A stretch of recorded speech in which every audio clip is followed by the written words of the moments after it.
జై శ్రీరామ్. ఇవాళ తెలంగాణ పరువు మన ముఖ్యమంత్రి రేవంత్ రెడ్డి గారు తీసేసారు.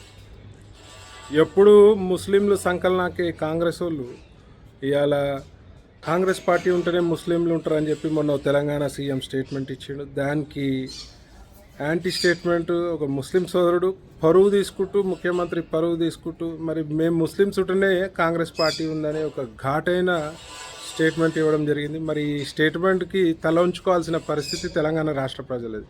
అసలు ముస్లింలు సంకలనాకే కాంగ్రెస్ వాళ్ళు మరి హిందువులు ఓట్లు ఎందుకు అడుగుతున్నారు? మరి హిందువులు కూడా బుద్ధి ఉండాలి.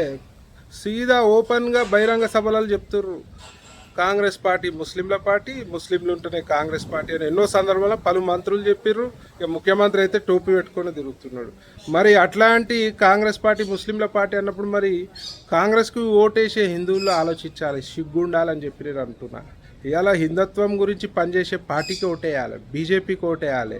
గోవును రక్షించే పార్టీ బీజేపీ పార్టీ, గుళ్ళను రక్షించే పార్టీ బీజేపీ పార్టీ. ఇలా కాంగ్రెస్ హయాంలో ఎన్ని గుళ్ళపై దాడులు, విగ్రహాలు ధ్వంసం చేస్తే కూడా ఏ కేసులు, నామమాత్రం కేసులు, ఎవరిపై ఎలాంటి కఠినమైన చర్యలు తీసుకోలేదు.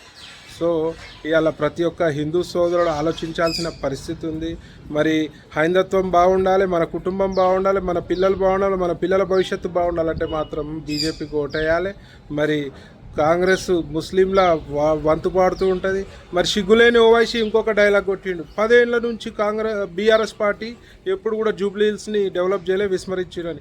మరి 10 ఏళ్ళు అధికారంలో ఉంటే అలా సంకలనాకినవు కదరా ఓవైసీ. మరి ఇవాళ 10 ఏళ్ళు డెవలప్ కాలేదంటే 2 ఏళ్ళకో 3 ఏళ్ళకో 5 ఏళ్ళకో చెప్పొచ్చు కదా డెవలప్ అవుతుందో డెవలప్ చేయని.